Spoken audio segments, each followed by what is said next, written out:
I know exactly why you clicked on this video. You are tired. You are exhausted from that suffocating, paralyzing feeling that grips your throat the second you have to speak English in front of other people.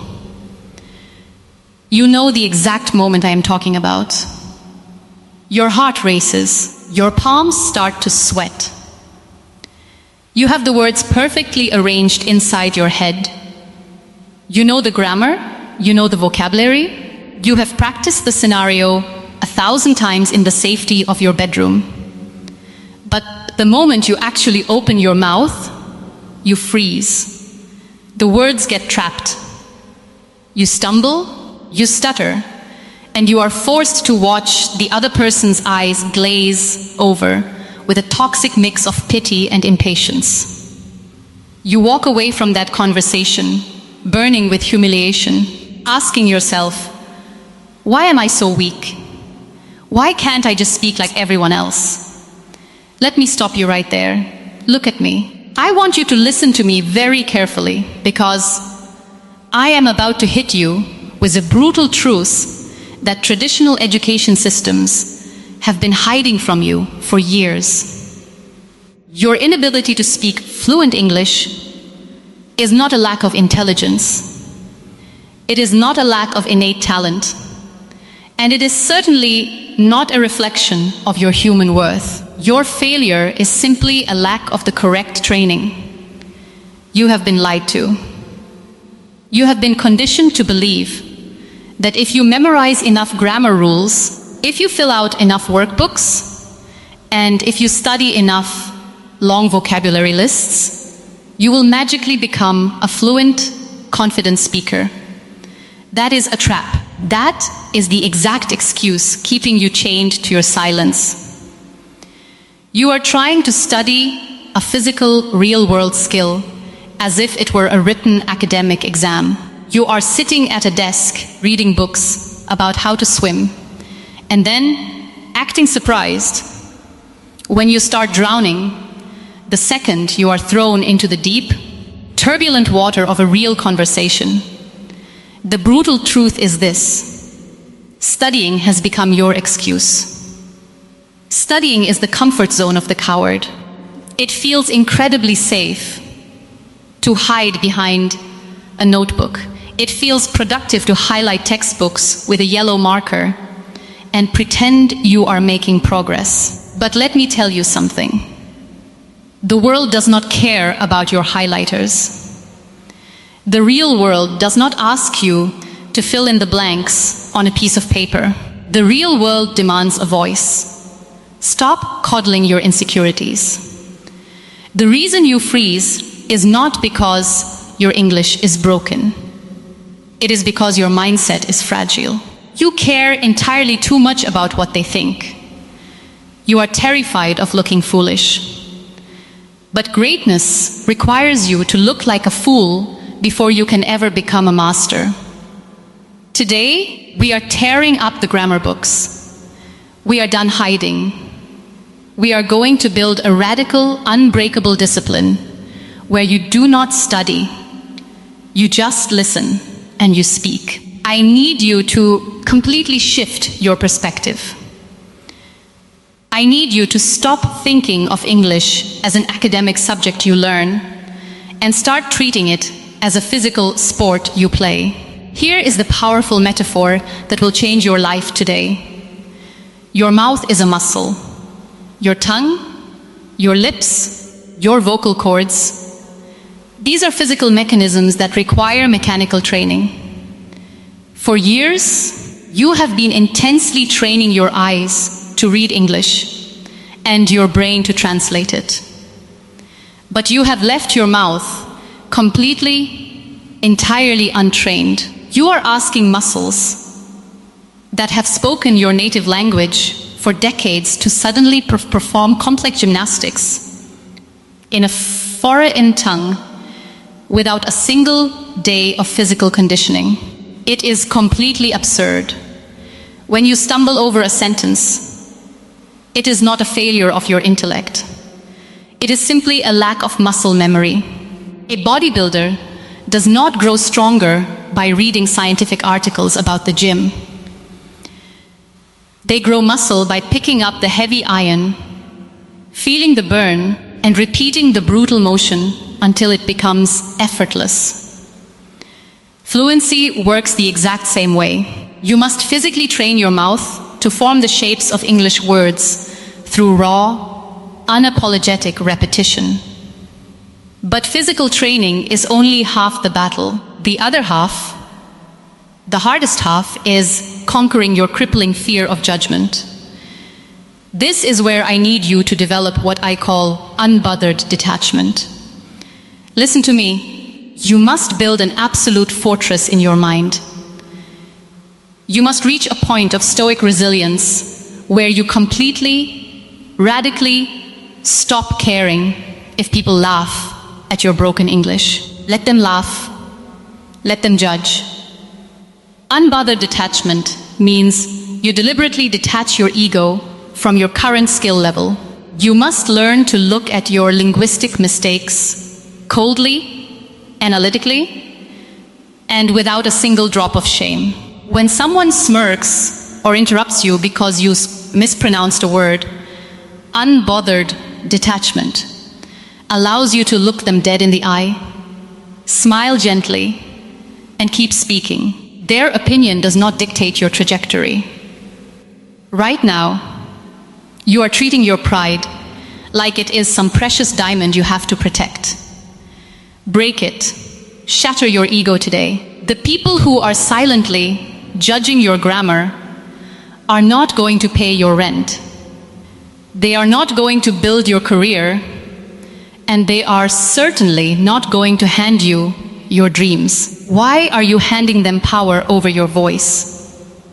To achieve absolute greatness, you must be entirely willing to look foolish. Redefine your failure right now. Every time you stutter, every time you use the wrong tense, it is not a humiliation. It is a physical rep in the gym of fluency. You are literally building the muscle of your future. Put on your stoic armor, detach from the noise, and start lifting the weight. Let me tell you a story about a brilliant mind trapped in a silent cage. A few years ago, I met a young professional. Let's call him Ali. Ali possessed a mind that could solve complex problems in seconds. He was the hardest worker in his office, consistently arriving before the sun came up and leaving long after the lights went out. But Ali had one fatal weakness that kept him chained to the bottom. He was absolutely terrified of speaking English. One afternoon, during a massive corporate meeting that could have changed the entire trajectory of his career, a critical problem arose. Ali had the exact solution. He knew exactly how to fix the issue. He took a deep breath, raised his hand, and began to speak. But the fear instantly took over. His accent felt thick. His grammar slipped under the intense pressure, and he began to stutter uncontrollably. Before he could even finish his thought, a louder, far less competent colleague interrupted him, completely talking over his broken sentences with smooth, polished English. The room moved on as if Ali did not even exist. He was left sitting there, completely invisible. The project, the promotion, and the respect of his peers vanished in an instant, handed over to someone who simply had a louder, clearer voice. That night, Ali went home completely shattered. He sat in the dark, crushed by the heavy, suffocating weight of his own humiliation. But right there, in the absolute depths of that deep pain, Ali made a radical, life-altering choice. He did not cry over grammar books. He did not complain about the unfairness of the corporate world. Instead, he fully embraced the quiet, brutal discipline of the Stoic. He realized that no one was ever coming to save him. The very next morning, Ali started a new, unbreakable physical routine. Every single day at 5 a.m., in the total isolation of his bedroom, he stopped studying and started listening. He would put on a pair of headphones, play real, natural English conversations, and simply shadow the voices. He stood directly in front of his mirror, physically forcing his untrained mouth to form the strange shapes of the words. He sounded completely ridiculous. He stumbled over his own tongue every morning. But he had fully adopted unbothered detachment. He completely detached his fragile ego from his current failure. He treated every single stutter, every broken word, as a necessary physical repetition in the gym of fluency. For months, Ali endured this lonely, grueling training. He built his mechanical muscle memory in the dark. And when he finally stepped back into that boardroom a year later, he was not the same frightened boy. When he spoke, he did not rush. He spoke with a slow, powerful, unbothered rhythm. He commanded the absolute silence of the room, and this time, no one dared to interrupt him. He took back his respect, his career, and his life, not by studying, but by relentless, stoic training. You want Ali's results? Then you must be willing to endure Ali's training. I am not here to give you another passive English lesson to watch while you scroll through your phone. I am handing you the exact non-negotiable methodology. The no study, just listen approach. We are going to build your fluency through the brutal, highly effective discipline of shadowing. What is shadowing? It is the act of listening to a clear, confident English speaker and echoing their exact words, their exact tone, and their exact rhythm instantly out loud. You do not analyze the grammatical structure. You do not pause to translate the words. You physically force your mouth to move in sync with the audio. It is pure mechanical training for your muscles. To achieve this, you are going to integrate strict micro-habits into your life. You are going to practice exact B1, B2 level sentences at 3 specific times during your day. Not next week. Today, the morning, setting the intention. The very second you wake up, before the world gets into your head and feeds your insecurities, you must put on your stoic armor. Stand in front of your mirror, look yourself directly in the eyes, and shadow these exact sentences out loud. Do not whisper. Speak with absolute authority. I am choosing to speak without fear today. My voice is powerful, and I will not let perfection stop my progress. I am building my fluency, one sentence at a time, and I am entirely unbothered by judgment. The afternoon. Active observation. In the middle of your chaotic day, when you are walking to work, cooking, or sitting on a bus, you must actively force your brain into an English state. You must narrate your reality without using your native language. Say these exact sentences to yourself, training your mind to connect English directly to your environment. I am observing my surroundings and thinking entirely in English right now. I am paying attention to the rhythm and flow of the words around me. Even when the conversation moves fast, I stay calm and I keep moving forward. The night, stoic reflection. Before you close your eyes, you must evaluate your day like a disciplined warrior reviewing a battle. Did you hide in silence? Did you speak up? Strip away the shame and review your physical reps. Say these words aloud to program your subconscious for confidence. I am extremely proud of the effort I put in today. I did not hide from conversations or shrink away from challenges. My mistakes are simply the physical repetitions building my future fluency.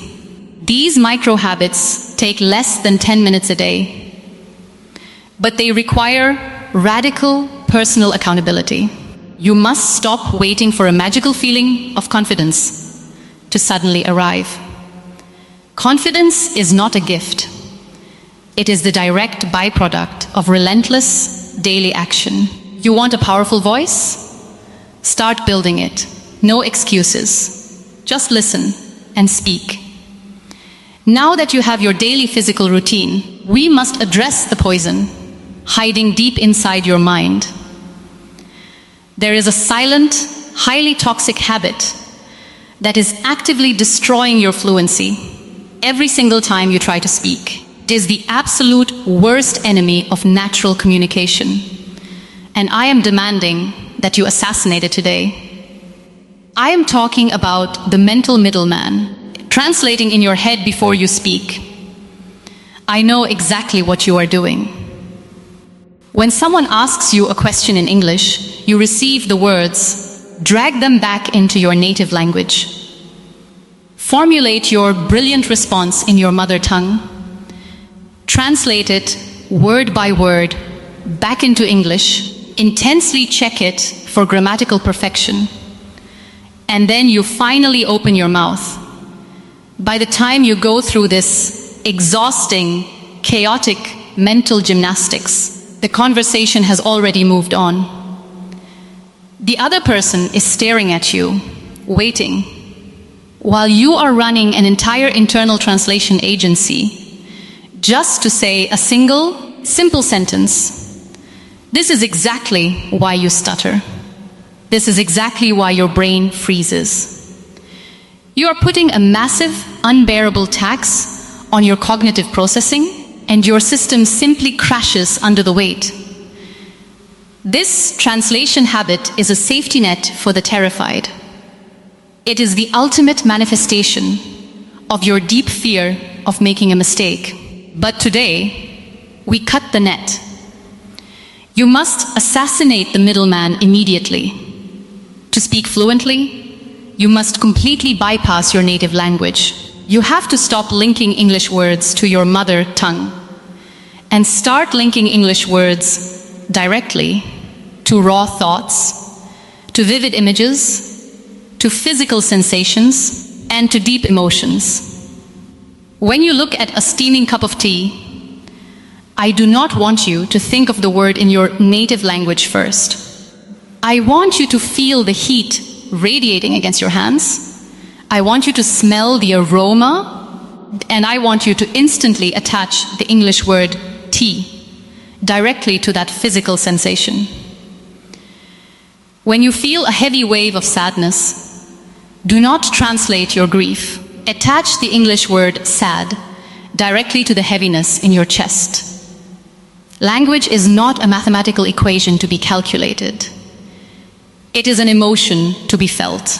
By forcing yourself to translate every single thought, you are stripping the natural emotion out of your words and replacing it with pure mechanical anxiety. Assassinating this habit requires radical discomfort. It means that the next time you speak, you will have to trust your brain to find the English word without the warm safety of your native language. You will feel exposed. You will feel vulnerable. You will probably make a grammatical mistake. And that is exactly where the stoic growth happens. Embrace the awkward silence. Live in the discomfort. Kill the translation process. Let the mental middleman die, and force your brain to survive entirely in English. We need to have a very serious reality check. I have given you the exact physical methodology. I have shown you how to assassinate the toxic mental habits keeping you silent. But absolutely none of that matters if you do not truly understand the devastating real-world cost of your inaction. I want you to look at your life right now. Look at the opportunities, They see slipping through your fingers every single day simply because you refuse to open your mouth. Let us talk about the exact cost of your silence. Every time you step back in a meeting, every time you let someone else take the credit for your brilliant idea, every time you refuse to apply for that high-paying international job, because it requires fluent English, you are literally stealing from your own future. You are bleeding money, respect, and potential. How many times have you watched someone with half of your intelligence, half of your relentless work ethic, and a fraction of your talent get the promotion, see secure the client, or walk away with the absolute respect of the room? Why did they win? It was not because they were smarter than you. It was simply because they had the courage to project their voice, while you chose the comfortable, cowardly safety of the shadows. Your silence is costing you your livelihood. It is costing you your global connection. Most tragically, it is costing you your dignity. Are you truly willing to spend the next 10, 20, 30 years of your life sitting quietly in the background? Are you going to just nod along, wearing a fake smile, while other people build the exact life you know you deserve? Are you willing to be the invisible worker, the forgotten genius, the underdog who never fought back? I refuse to let you accept that fate. I am demanding greatness from you right now. I want you to look at the massive global economy, the international networks, the incredible opportunities waiting for those who can communicate with power. Now look yourself in the mirror and ask yourself this one defining question: why not you to build a fortune? Why shouldn't you be the one leading the international conference? Why shouldn't you be the one closing the massive deals? Why shouldn't you be the one whose voice commands absolute respect the second you walk into the room? You have the intelligence. You have the drive. The only thing standing between you and your absolute highest potential is a physical muscle you have been too terrified to train. The cost of your fear is no longer acceptable. The era of playing small is entirely over. It is time to stop mourning the opportunities you have lost to your stutter and start fiercely claiming the ones that are waiting for you. You have to decide, right here and right now, if you are going to remain a permanent victim of your own insecurities, or if you are going to rise, train your voice, and finally take what is yours. This brings us to your defining moment. Your stoic rebirth, the fragile version of you that paralyzed in fear, that stuttered out of deep shame, and that frantically translated every thought in a panic. That version of you dies today. You are stepping into a new era of radical personal accountability. I am issuing you a strict, non-negotiable, 30-day, no study, just listen challenge. For the next 30 days, you are entirely banned from opening a grammar textbook. You are banned from downloading another useless vocabulary app. And you are absolutely banned from criticizing your own voice.